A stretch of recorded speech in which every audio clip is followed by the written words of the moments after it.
Les races sont désactualisées, messieurs et dames, mes chers téléspectateurs, bonjour et bienvenue. Pour commencer, les opérateurs économiques regroupés au sein des galeries et corporations de Butembo refusent désormais la présence des agents taxateurs dans leurs boutiques et magasins depuis le jeudi 16 juillet 2025. Un des commerçants s'exprime. Ce qui nous étonne, nous comme opérateurs économiques, est que ici localement, les services ne parviennent pas à obtempérer à ces décrets signés par la Première ministre.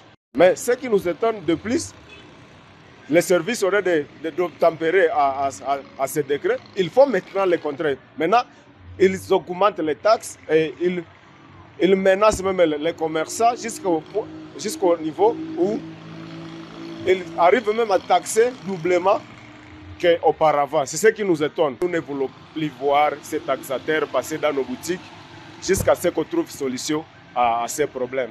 Vous savez que depuis 10 ans, nous sommes en train de subir une situation de guerre. Nous recevons beaucoup de déplacés, les déplacés qui étaient nos clients dans les champs ici. En tout cas, aujourd'hui, nous sommes incapables de chaque fois payer les taxes normalement. Alors, quand la Première ministre vient à la rescousse de ces commerçants, maintenant les services locaux ne veulent pas obtempérer à cette mesure. C'est ce qui nous étonne. Oui, nous avons été à la mairie plus de 2 fois, demandant au maire de la ville de nous amener tous ces services, qu'on se mette sur une même table, mais ils ont brillé par leur absence, parce qu'ils savent qu'ils sont en train de faire le manigar. C'est ce qui a entraîné leur absence plus de 2 fois. Non, nous n'allons pas travailler avec des services jusqu'à ce qu'on trouve solution, et que si on ne parvient pas à trouver solution, nous allons passer à une vitesse encore très supérieure de faire même la grève, et nous allons même fermer nos boutiques. Toujours dans ces actualités, la délégation de l'intersyndicat de l'ONATRA, conduite par son président Armand Osassé, a été reçue mardi 15 juillet 2025 par la ministre d'État, ministre des Affaires foncières, Bandou Bolambongo. Suivez les comptes rendus dans ce reportage. La délégation de l'intersyndicale de l'ONATRA, conduite par son président, M. Armand Osassé, a été reçue par la ministre d'État, ministre des Affaires foncières, Acacia Bandoubola Mbongo. Il était question de faire le suivi des instructions du président de la République, Félix-Antoine Tshisekedi Tshilombo, sur la protection du patrimoine immobilier de l'ONATRA. Selon M. Armand Osassé, l'ONATRA est dépiécée par les dirigeants de l'ancien régime. Ces derniers félicitent la patronne des Affaires foncière pour son nationalisme. Nous venons d'être reçus par son Excellence Madame ministre d'État, ministre des Affaires foncières. C'est par rapport au fait le suivi des institutions du président de la République ainsi que le Premier ministre sur la protection des patrimoines immobiliers de l'ONATRA. Vous savez qu'après l'Église catholique, c'est l'ONATRA.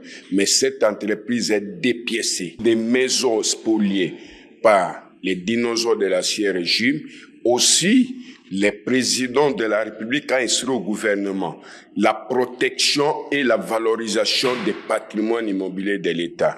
Et nous félicitons son Excellence, Madame ministre d'État, ministre des Affaires foncières, un nationaliste comme Patrice Emery Lumumba. Nous demandons à tous les travailleurs que l'autorité nous a rassurés, que l'ONATRA va récupérer toutes les maisons spoliées, les terrains, aussi bien un contrôle sévère, c'est-à-dire que toutes les conventions signées, l'État actionnaire unique va vérifier est-ce que ces conventions sont profitables à la société, sinon des mesures seront prises. Nous voulons les changements pour les pays, les chefs de l'État toujours insister. Il faut aimer les pays. Le président de l'intersyndicale a ajouté qu'il y a une complicité de certains agents de la justice et de l'ONATRA dans cette spoliation de patrimoine immobilier de cette entreprise de l'État. Parlant développement, je me suis réjoui de voir cet événement d'envergure internationale s'inscrire dans la dynamique des réflexions stratégiques que j'ai engagées avec le gouvernement de la République démocratique du Congo en faveur du renforcement du soft power congolais. Déclaration du président de la République démocratique du Congo, Félix-Antoine Tshisekedi Tshilombo, lors de la cérémonie d'ouverture de la première édition du Festival mondial de la musique et du tourisme. Suivez.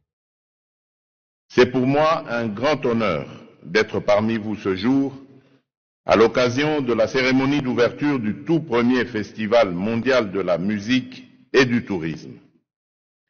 Je me réjouis de voir cet événement d'envergure internationale s'inscrire dans la dynamique de réflexion stratégique que j'ai engagée avec le gouvernement de la République en faveur du renforcement du soft power congolais. Ce festival incarne pleinement notre volonté de mobiliser les forces culturelles et créatives de la nation pour raffermir l'unité nationale et projeter avec fierté et ambition une image renouvelée, positive et inspirante de la République démocratique du Congo sur la scène internationale. À travers sa thématique « La route de la rumba pour la paix en République démocratique du Congo », ce festival se veut un carrefour d'échanges, un pont entre les cultures du monde, une célébration de la diversité comme levier de paix et d'harmonie entre les peuples. Il met en lumière avec force le rôle de la musique comme moteur de voyage, de dialogue interculturel, de valorisation identitaire, mais aussi comme catalyseur de développement économique. Il souligne également avec pertinence le rôle structurant du tourisme dans la consolidation de la paix, la préservation de l'intégrité territoriale et la lutte contre la pauvreté dans notre pays. Dotée d'une richesse culturelle, artistique et naturelle exceptionnelle, la République démocratique du Congo s'affirme désormais comme un acteur incontournable de la scène culturelle africaine et mondiale. Notre musique, emblématique et influente, notre patrimoine culturel naturel d'exception et nos savoir-faire artistiques doivent être promus comme autant de leviers stratégiques de rayonnement, d'attractivité et de transformation. Place à l'éducation des élèves enceintes autorisées à rester à l'école en RDC. On ne peut pas exclure ou punir doublement une jeune fille parce qu'elle est grosse. Le ministre des Communications et Médias, Patrick Mouyaya, est dans cet élément. Pertinente à laquelle je veux répondre directement parce que j'ai suivi et j'ai lu beaucoup de choses à ces sujets. Alors, il faut bien qu'on se regarde dans les yeux et qu'on cesse d'être hypocrite. Lorsque la circulaire a été prise au niveau du ministère de l'Éducation, la circulaire n'avait pas pour vocation de faire croire que le gouvernement s'est mis dans une position d'encourager. Attention. Parce que une jeune fille enceinte à l'école, c'est le résultat de plusieurs failles. D'abord, il y a la faille de la maison, en termes d'encadrement. Sûrement qu'à un certain niveau, il y a peut-être la faille de l'école et qu'il ne faut pas oublier que nous avons une constitution qui consacre le droit à l'éducation et qu'on ne peut pas en aucun cas penser exclure une jeune fille parce que elle est tombée enceinte. Ce serait une double punition. Parce que il y a des enquêtes, notamment les enquêtes de population EDS, vous pouvez le lire, qui démontrent que plus les femmes sont instruites, moins elles tombent enceintes. Parce qu'elles apprennent comment se protéger. Et donc, lorsque vous dites que ces enfants ne doivent pas aller à l'école, vous les discriminez. Et en les discriminant, il y a non seulement que notre propre constitution dans ce qu'elle stipule est violée, mais n'oubliez pas que la République démocratique du Congo est signataire de plusieurs conventions internationales. Il existe une convention de droits de l'enfant qui proscrit toute forme d'exclusion de l'enfant à l'école. Et il ne faut pas oublier alors, parce qu'une élève, nous partons du postulat qu'elle est mineure, peut-être qu'elle a été victime. Le bourreau, il est où? On en fait quoi? Le bourreau, là, qui est derrière cette grossesse. Alors, je veux bien comprendre les positions idéologiques de l'Église, mais ici, il faut faire attention. Parce qu'aujourd'hui, à la différence de notre époque où nous n'avions que l'OZRT, il faut admettre que nos enfants ont accès à une masse d'informations en même temps. C'est pas seulement les réseaux sociaux, mais c'est aussi toutes les chaînes qu'il y a avec les différents télédistributeurs que nous avons. Alors, est-ce que nous devons continuer à être conservateurs, entre guillemets, hypocrites, et n'est pas aller donner une réponse à une problématique sociale qui est vécue? C'est que les enfants ont accès à des informations sexuelles tôt. Est-ce que les vrais palliatifs, ce n'est pas d'abord l'éducation avec une grosse attention sur le sujet, premièrement. Deuxièmement, mais on peut briser certains tabous. Pourquoi pas déjà dans cette phase d'éducation, évidemment, en fonction de l'âge des uns et des autres, commencer à leur parler des contraceptions qui concernent pas que la fille, qui concernent le jeune garçon. Et donc, c'est un problème sociétal, c'est un débat des sociétés que nous devons y compris avoir avec l'Église, parce que il faut pas se tromper. L'Église, qui est notre partenaire dans la formation ou dans l'éducation, doit aussi, sur certains sujets, regarder comment évolue le temps. Non pas pour en faire l'apologie, mais pour être sûr que nous avons donné à nos enfants la possibilité de se prémunir ou de se protéger et d'éviter des cas justement où on a des filles grosses à l'école. Et donc ici, je pense qu'on va pas clore les débats parce que c'est un débat qui réveille les traditions, les coutumes, les perceptions des uns des autres. Mais ici, il faut considérer qu'on ne peut pas exclure ou punir doublement une jeune fille parce qu'elle est grosse. Ce n'est pas de l'encouragement, mais ce sont ces droits qu'on fait respecter, ce sont des protocoles qu'on a ratifiés qu'on fait respecter, quitte à nous, comme société, comme famille, comme école, de tirer les conséquences pour qu'il n'y ait pas des cas de ce genre. Et je pense que c'est faisable, et je pense que de ce point de vue, vous aussi, les médias, vous avez votre responsabilité. Merci. À la fin de ces actualités, le jeudi 17 juillet 2025, à la Cité de l'Union africaine, le chef de l'État Félix-Antoine Tshisekedi a présidé à la cérémonie de signature d'un accord de principe entre le gouvernement congolais et l'entreprise américaine Cobalt Metals sur l'exploration minière en République démocratique du Congo. Suivez. La paix et la prospérité constituent les leitmotifs de la mandature actuelle du chef de l'État, Félix-Antoine Tshisekedi Tshilombo.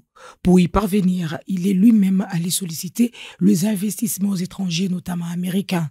Et c'est Cobalt Mirrors, l'entreprise américaine qui est spécialisée dans l'exploration minière et le développement minier, qui ouvre le bal de cet appel.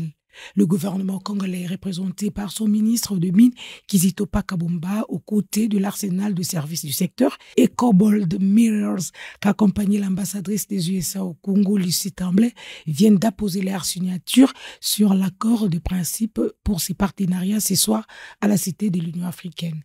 On voit ici la quintessence dans ces détails fournis par le DG de Cobalt, Benjamin Katabuka. Cobalt s'engage à venir ici au Congo, investir dans la numérisation des données géologiques. Ce pays a énormément de données géologiques et ces données géologiques ne sont pas exploitées pour l'intérêt du pays. Et pour la plupart, en fait, ces données géologiques sont en dehors du pays. Et donc, Cobalt aimerait venir investir, financer la numérisation de ces données géologiques et, avec le gouvernement congolais, les rendre publiques, accessibles à tout le monde. Le deuxième volet, c'est l'exploration. Cobalt, comme je l'ai dit, c'est une entreprise qui est plus spécialisée dans l'exploration en utilisant la technologie assez avancée, notamment l'intelligence artificielle. Et donc, nous voulons, dans les jours qui viennent ou les semaines qui viennent, déposer des demandes de permis de recherche sur des vastes étendues de terre, afin que nous puissions amener en fait nos équipements, notre technologie pour explorer ces espaces. Et nous espérons en fait pouvoir découvrir des gisements miniers qui pourront être explorés dans le futur. Troisième volet concerne les développements miniers d'un projet de lithium qui est situé à Manono. Et le gouvernement congolais nous soutient en fait dans l'initiative que nous avons lancée, parce que c'est un gisement qui fait l'objet de plusieurs litiges. Je parle ici de litiges au niveau des tribunaux et des instances en fait d'arbitrage.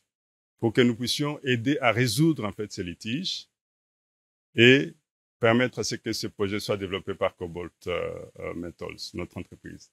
Cet accord signé augure un bon lendemain pour lutter efficacement contre le chômage et surtout élever l'employé congolais par la qualité du traitement. Et l'objectif de l'entreprise, c'est de pouvoir engager le plus de Congolais, les former et les rémunérer correctement. Et bien entendu, participer aussi dans la construction des infrastructures dans ce pays pour le bien-être en fait de nos populations. Le train est en marche aux Congolais désireux se mettre à la gare pour y accéder. C'est par cet élément que nous mettons fin à ces actualités. Messieurs et dames, merci de nous avoir suivis. Portez-vous bien.